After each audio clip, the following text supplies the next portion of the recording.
Another Muslim video. Some more Muslims to contend with. Well, actually one individual, but I won't name him this time.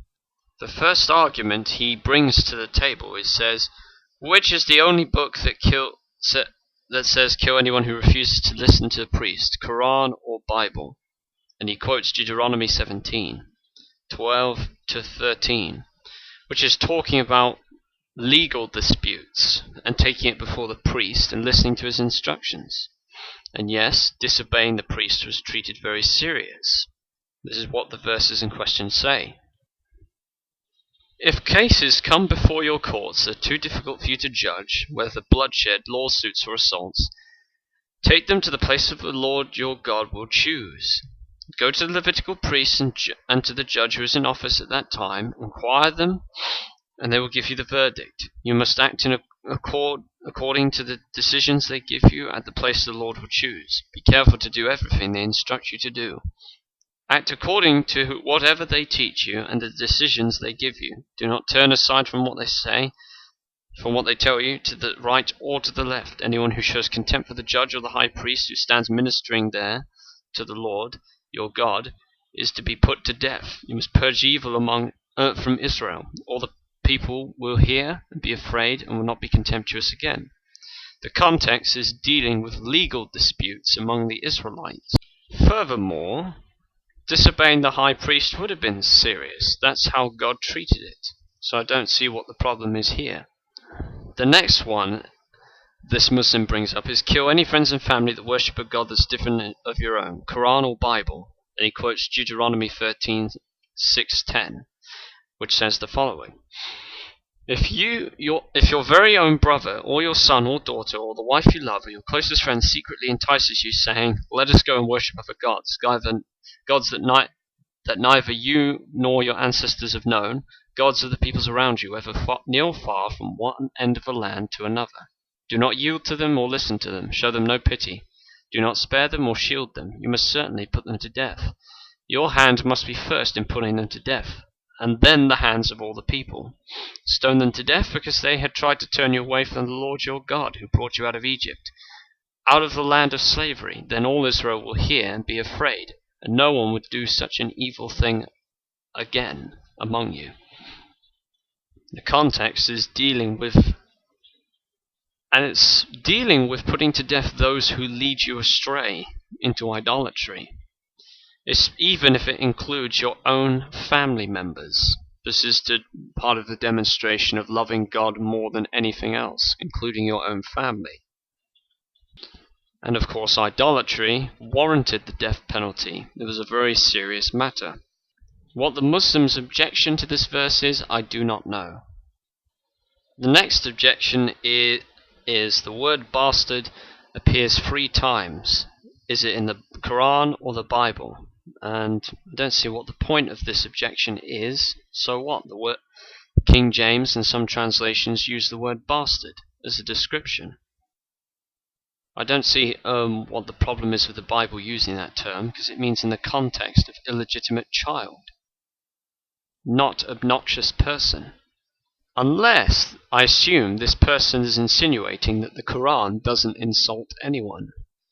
So, anyway, I am not really sure what this Muslim's point is. So, carrying on. The next argument that's used is on Leviticus 27, and it appears the Muslim has not been doing studying of his own. What he has been doing is borrowing from evilbible.com. And it says, and the bit he supposedly says is, God places a dollar value on human life, with women worth less than men. When you read the context, it is talking about redemption and vows made to the Lord. That is what it's talking about. It's talking about tithes and vows made to the Lord, and setting it. And particularly in the first 8 verses, it is talking about setting the value of a vow. This is what it says.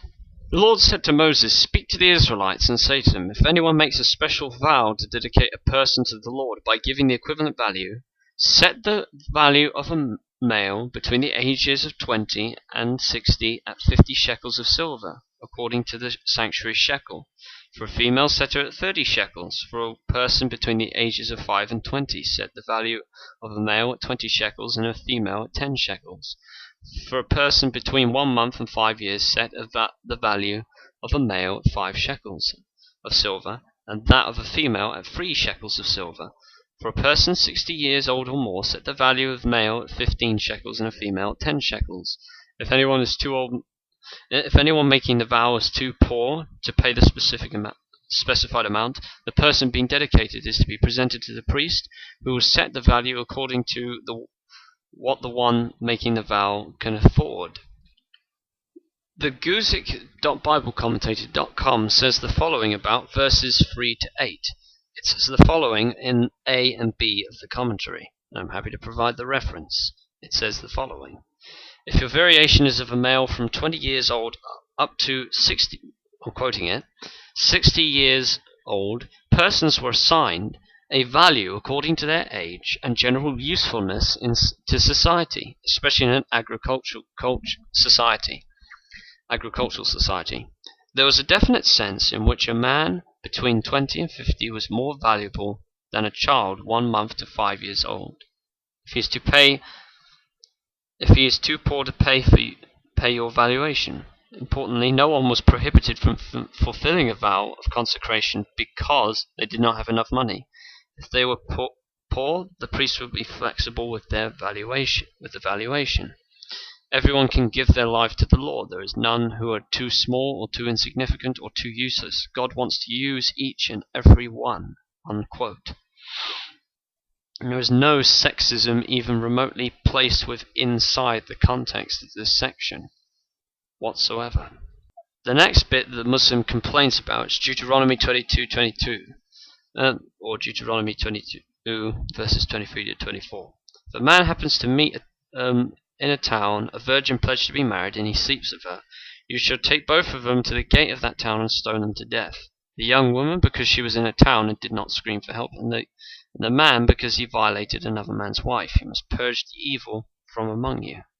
Now, he complained about this and said that if they don't cry out, they are most likely to join the attack and should be killed.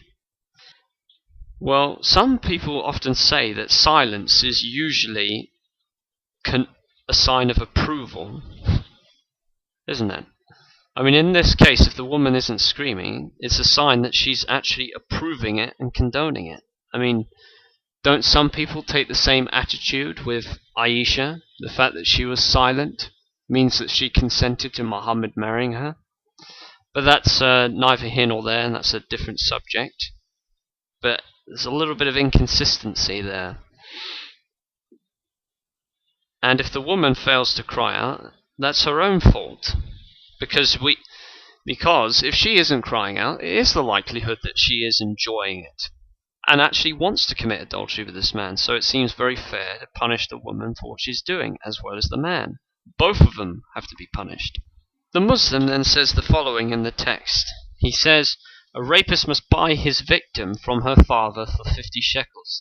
Is this supposed to be some type of retribution? What about the victim here? What if she doesn't want to marry a pig who raped her?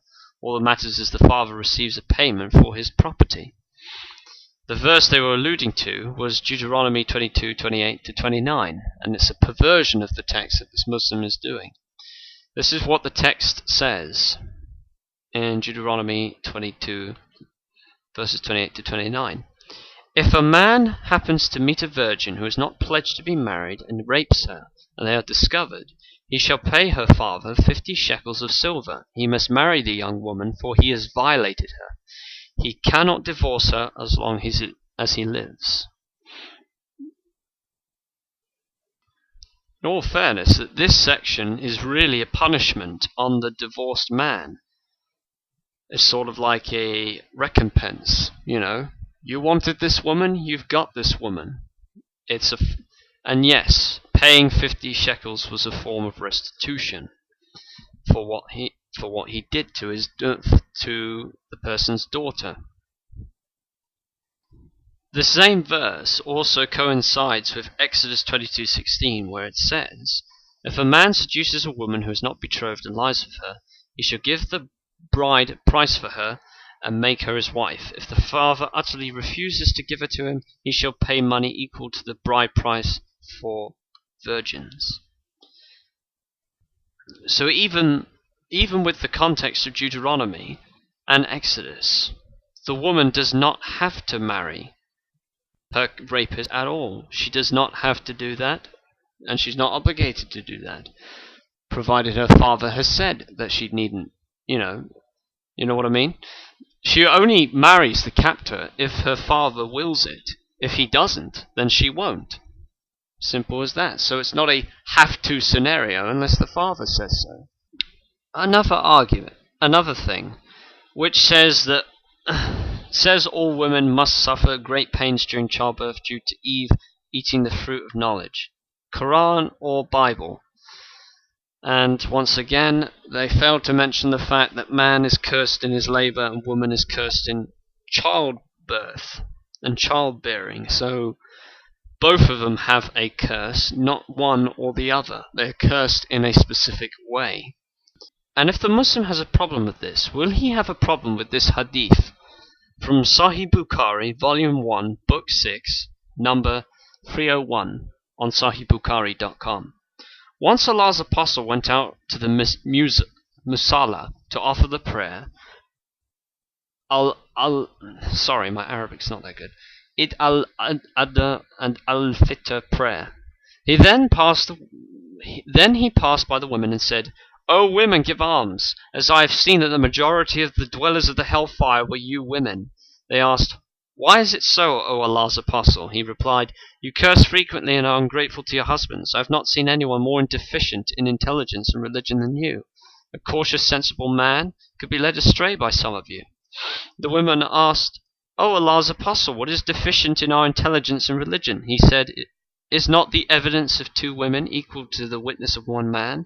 They replied in the affirmative. He said, "This is the deficiency in her intelligence. Isn't it true that women can neither pray nor fast during her menses?" The women replied in the affirmative. He said, "This is the deficiency in her religion." Now, if you ask me, that's a pretty horrendous thing to say about women. Now, I was wondering if any of the Muslims, do correct me if my interpretation of that Bukhari is wrong. Don't dismiss it as a weak hadith. Just correct me if I'm wrong on the interpretation. If you don't know, that's fine.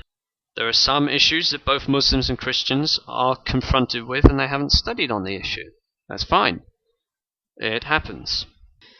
The next is with regards to Revelation 14:4, which book considers the women as filth that defiles men, Quran or Bible? And he misquotes Revelation 14:4. And of course, I've also heard the pseudo-scholar Ibn Anwar pervert this text in my presence, trying to say it's physical virginity. And let's read the context, shall we? This is what it says. It's talking about the 144,000.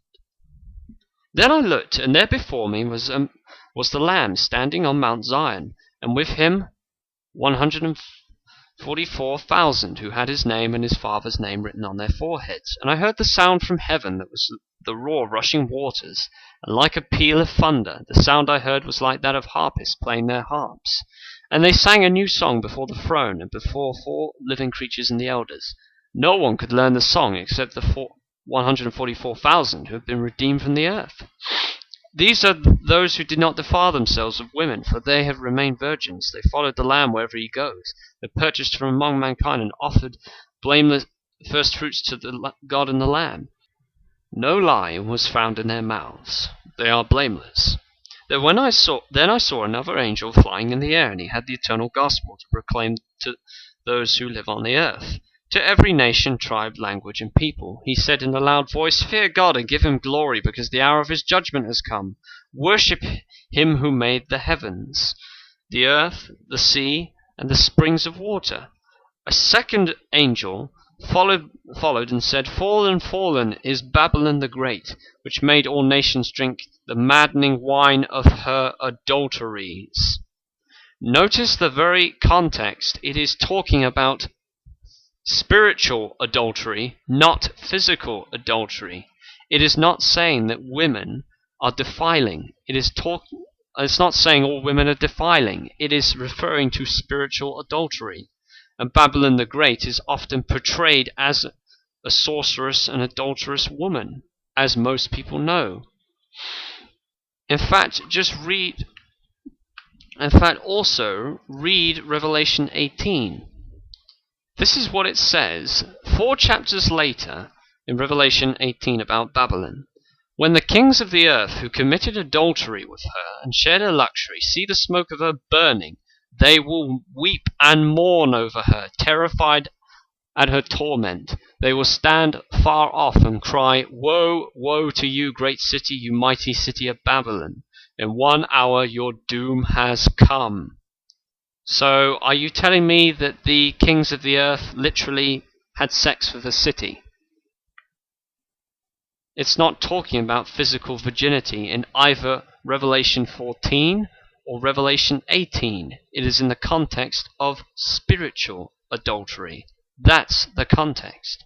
And I remember Ibn Anwar trying to appeal to William Barclay to help his case. But William Barclay is in error because of the very context he appeals to. And Parthenos can be used of spiritual virginity, not just physical. That is an error on Ibn Anwar, and he's doing the fallacy of appealing to authority. That's the fallacy he's committing. Now, Ibn Anwar is not the Muslim I was responding to in this video. I only brought up Ibn Anwar because this was an argument he brought to my attention a while back. But anyway, the other Muslim says that women are treated as filth that defiled men. But the point is, the Muslim who said this, and Ibn Anwar who tried to claim it was physical virginity, it is talking about spiritual in the context. Nothing more, nothing less. Now another point, one final point that the Muslim brings up is God helps killing women in war. I'm not sure what verse he's referring to, but in most judgment contexts, it's both men, women, and children that are often killed in judgment. So I don't know what this person is talking about. Anyway, I hope to address some of the issues that were brought up adequately. Thanks for watching.